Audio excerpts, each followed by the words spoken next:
O dünyanın en ilginç liderlerinden biri. Otobüs şoförlüğü yaparken devlet başkanlığına yükselmesiyle çok konuşuldu. Hem hayat hikayesi hem de ülkesinde aldığı kararlar sık sık eleştirilere sebep oldu. Her zaman ABD'nin yakın markajında oldu. Son zamanlarda ise res çektiği Amerika Birleşik Devletleri ile işbirliği yapmasıyla gündemde.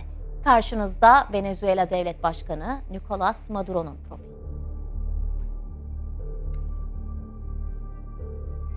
Tam adıyla Nicolás Maduro Moros, 23 Kasım 1962'de Venezuela'da işçi bir ailede dünyaya geldi. Maria, Josefina ve Anita adında 3 kız kardeşi vardı. O ailesinin tek erkek çocuğuydu. Solcu bir çevrede yetişti. Babası önde gelen bir sendika lideriydi.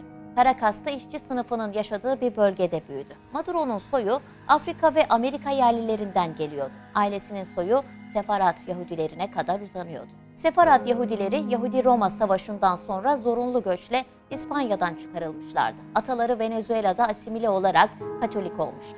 Pek de iyi olmayan bir bölgede Jos Avalos Lisesi'nde eğitim görmeye başladı.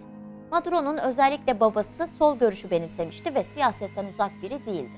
Maduro da tıpkı babası gibiydi. Lise yıllarında aktif bir şekilde siyasetin içinde yer aldı. O yıllarda öğrenci birliğine başkanlık yaptı. Arkadaşları tarafından yumuşak başlı, uzlaşması kolay ve ortak görüşte buluşmaya açık biri olarak biliniyordu.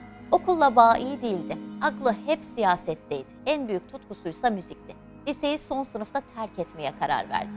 Bu dönemde bir rock grubunda çalmaya başladı. Bir röportajında içinde bir hippinin yaşadığını söylemişti. Çocukluk yaşlarından beri John Lennon ve Led Zeppelin hayranıydı.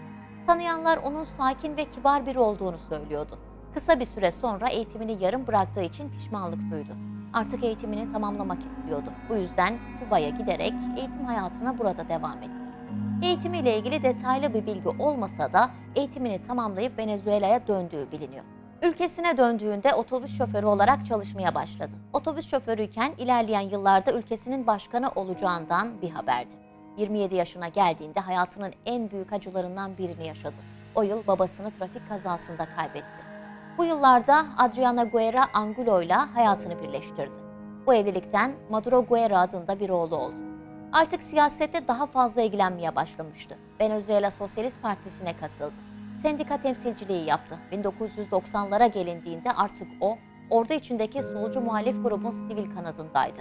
Bu muhalif grup Hugo Chavez tarafından kurulmuştu. Onun hayatı için artık büyük bir değişim başlıyordu.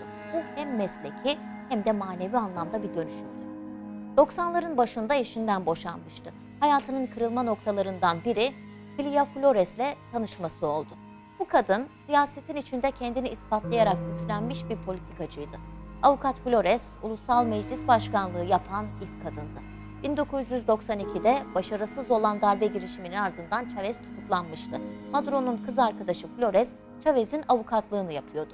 Nihayetinde 1994'te Chavez hapisten çıkmayı başardı. Chavez'in serbest bırakılmasında Maduro'nun rolü büyüktü. 1998'de de Chavez devlet başkanlığını kazanarak zaferini kutladı. Bu sadece Chavez'in zaferi değildi. Maduro ve Flores de aynı ölçüde zafer kazanmıştı. Çünkü Chavez'in devlet başkanı oluşuyla birlikte Maduro ve Flores'in de önlenemez yükselişi resmen başlamış oldu. Dönemin Venezuela devlet başkanı olan Chavez hapisteyken onu yalnız bırakmayan Maduro ve Flores'i unutmamıştı.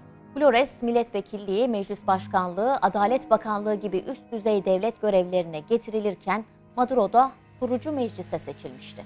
Bu önemli bir görevdi çünkü yeni anayasayı yazacak ekipte yer alıyordu. Maduro, Venezuela devlet başkanı olmadan kısa bir süre önce uzun yıllardır ilişkisi devam eden Flores'le evlendi. Bu evlilik yıllarca eleştirildi. İnsanlar Maduro'nun arkasındaki esas gücün eşi Flores olduğunu düşünüyordu. 2005'te ani bir kararla Hindistan'a seyahat etti. Bu sıradan bir seyahat değildi. Burada Hint Guru Satya Sai Baba'yı ziyaret etmek istedi. Hint Guru'dan çok etkileniyordu. Yıllar içinde Satya'nın sıkı bir takipçisi oldu. Artık onun görüşlerini dini inancı olarak benimsemişti. Yıllar geçtikçe Chavez'in iktidarı sağlamlaştı ve Chavez'in iktidarı sağlamlaştıkça Maduro daha da yükselmeye başladı. 5 Ocak 2005'te Ulusal Meclis Başkanlığı'na seçildi. Hedefinde Dışişleri Bakanı olmak vardı. Bu yüzden 7 Ağustos 2006'da Meclis Başkanlığı'ndan istifa etti. 2 gün sonra da Dışişleri Bakanı olarak atandı. Bu görevini 7 yıl sürdürdü. 2012'ye gelindiğinde Venezuela Devlet Başkanı Chavez, Maduro'yu yardımcısı yaptı. Bir yıl sonra da Venezuela Birleşik Sosyalist Partisi Başkanı oldu. Aynı yılda halefi olarak ilan etti. Bu Maduro için çok önemliydi. Artık Chavez demek, Maduro demekti. 5 Mart 2013'te hayatının bir diğer dönüm noktasını yaşadı. Dönemin Venezuela Devlet Başkanı Hugo Chavez, kansere yenik düşerek hayatını kaybetti. Maduro yıllardır kendine en yakın gördüğü kişiyi, dostunu artık kaybetmişti. Ama bu kayıp Maduro'nun başlangıcı oldu. Hızla yeni hükümetin kurulması için çalışmalara başlandı. Bu süreçte yeni başkan belirlenene kadar Maduro bir ay süreyle geçici başkan oldu. Ardından ülkede seçime gidildi. 14 Nisan 2013'te yapılan başkanlık seçiminde Maduro oyların yaklaşık %50'sini alarak sandıktan zaferle çıktı. O artık Venezuela'nın devlet başkanı olmuştu. Başkanlık seçiminden 2 yıl sonra parlamento seçimleri yapıldı. Seçimin sonuçlarına göre muhalefet parlamentoda çoğunluğu ele geçirdi. Hem de büyük bir farkla. Maduro'nun partisi mecliste yalnızca 55 sandalye kazanırken muhalefet ittifakı 112 sandalyeye ulaşmıştı. 20 Mayıs 2018'de ikinci defa başkanlık seçimine gidildi. Maduro bu seçimde de başarılı oldu. Böylece devlet başkanlığı görevini bir dönem daha uzattı. Sonuçlar açıklandıktan sonra seçimlerde hile yapıldığına yönelik iddialar ortaya atıldı. Seçime muhalefet partilerinin katılımının engellendiği görüşü hakimdi. Ayrıca seçim hazırlıkları için yeterli vakit verilmediği düşünülüyordu. Seçimin ardından Birleşmiş Milletler, Avrupa Birliği, Amerika Birleşik Devletleri, Avustralya gibi ülkeler Maduro'yu devlet başkanı olarak tanımadı. Hatta 2019'da dönemin ABD Başkanı Donald Trump, Venezuela Ulusal Meclis Başkanı Juan Guaido'yu ülkenin geçici devlet başkanı olarak tanıdığını açıkladı. Bunun üzerine ülkede sokaklar karıştı. Ardından Venezuela, ABD ile diplomatik ilişkilerini tamamen kesti. Guaido, muhalefet ve batılı ülkelerin kontrolündeki bir isimdi. Sokaklarda mitingler yapıyor, halka hitap ediyordu. Maduro açıklamasında ABD'nin Venezuela'da iç karışıklığa sebep olduğunu söyleyerek ABD'nin diplomat ekibinin ülkeyi terk etmesi için 72 saat verdi. Venezuela'nın seçilmiş devlet başkanı olan Maduro'nun yerine Guaido'nun kendisini devlet başkanı ilan etmesi üzerine pek çok ülkeden ve ünlü isimden Maduro'ya destek mesajı gelmeye başladı. Bu ülkeler arasında Türkiye de vardı. Özellikle ABD onun bir kez daha lider olmasını istemiyordu. Bu da ekonomik yaptırımları peşinden getirdi. Venezuela, ABD tarafından ambargo altına alındı. Özellikle petrol yaptırımları üzerinden ekonomik olarak baskı altına alındı. Yüksek enflasyon ve işsizlik yaşanıyor, ulusal para birimi olan Bolivar değer kaybı yaşıyordu. Bu da halkı hükümete karşı cephe almaya itiyordu. İthal malların tedariğinde yaşanan sorunlar fiyatları hızla yükseltti. Maduro önlem almak istiyordu. Fiyat artışı baskı altına alınmak istendi. Bir yandan da bol miktarda para basıldı. Ama para basımını artırmakla doğru orantılı olarak para değer kaybetti. Artık kısır bir döngüye girilmişti. Enflasyon arttıkça para değer kaybediyor, para değer kaybettikçe enflasyon artıyordu. Bolivar değer kaybederken çeşitli gıda ve diğer ürünleri almak için ödenmesi gereken ücreti yansıtan bu fotoğraflar paylaşım rekorları kırmıştı. Hatta asgari ücretle ancak yarım hamburger alınabilmesi sosyal medyada gündem olmuştu. Bunun üzerine Maduro'nun Nusret'te yemek yerken çekilen görüntüleri halkın tepkisine neden oldu. Özellikle petrol fiyatlarındaki sert düşüş, dünyanın en büyük petrol rezervlerinden birine sahip olan ve ihracat gelirlerinin %95'ini petrolden sağlayan Venezuela'nın ekonomik dengelerini kökünden sarsıyordu. Ayrıca bu nedenle ülkeye döviz girişi de azalıyordu.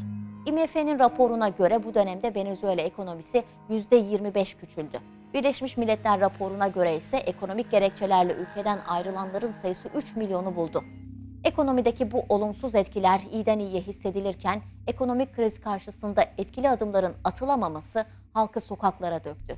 Maduro'nun açıklamalarında ise parmağı hep batılı devletleri işaret ediyordu. Tüm bunların Batı'nın bir komplosu olduğunu, yaşanan ekonomik krizin türetildiğini söyleyerek Latin Amerika'dan ellerinizi çekin dedi. Venezuela'ya uzun bir süredir ambargo uygulayan ABD'li üst düzey bir heyetle bu yıl başkent Caracas'ta bir görüşme yapıldığına dair söylentiler ortaya çıktı. Beyaz Saray'dan konuya dair açıklama yapıldı ve görüşme onaylandı. Batı'daki konuysa enerji tedariğiydi. Bu iki ülke arasında beyaz bayrak anlamına geliyordu. Peki Venezuela ile ABD neden barıştı? Bu sorunun cevabı o bölgede değil, kilometrelerce uzakta. İki ülkeyi yakınlaşmaya mecbur bırakan şey Rusya-Ukrayna savaşıydı. Rusya'ya yönelik yaptırımlar, bunun üzerine de enerji akışının kesilmesi Venezuela petrolünün tekrar gündeme gelmesine neden oldu. Bu nedenle Amerika Birleşik Devletleri bir adım atarken ekonomik krizde boğuşan Venezuela'nın da bu adıma karşılık vermekten başka çıkar yolu yok gibi görünüyordu. Bu görüşmeler sonucunda yaptırımların hafifletilmesine karar verildi ve petrol anlaşması imzalandı. Rusya-Ukrayna savaşı sadece krizleri değil, uluslararası ilişkiler tarihine geçecek kararları da beraberinde getirdi. Venezuela bu durum için en iyi örneklerden biri ve değişen dengelerin siyaset sahnesinde sürprizleri getirebileceği ortada olan bir gerçek. Aslında Maduro en büyük sınavını petrol fiyatlarının düşmesi ve ABD tarafından ambargoya alınmasından sonra verdi. Ülkesi ekonomik krize girince Maduro halkın sevdiği bir figürken bu ekonomik krizle birlikte hakkındaki düşünceler tam tersine döndü. ABD ile imzalanan yeni anlaşma ekonomiyi iyileştirdiğinde Maduro halkın gözünde hangi konuma taşınacak? Bu sorunun cevabını zamanla göreceğiz.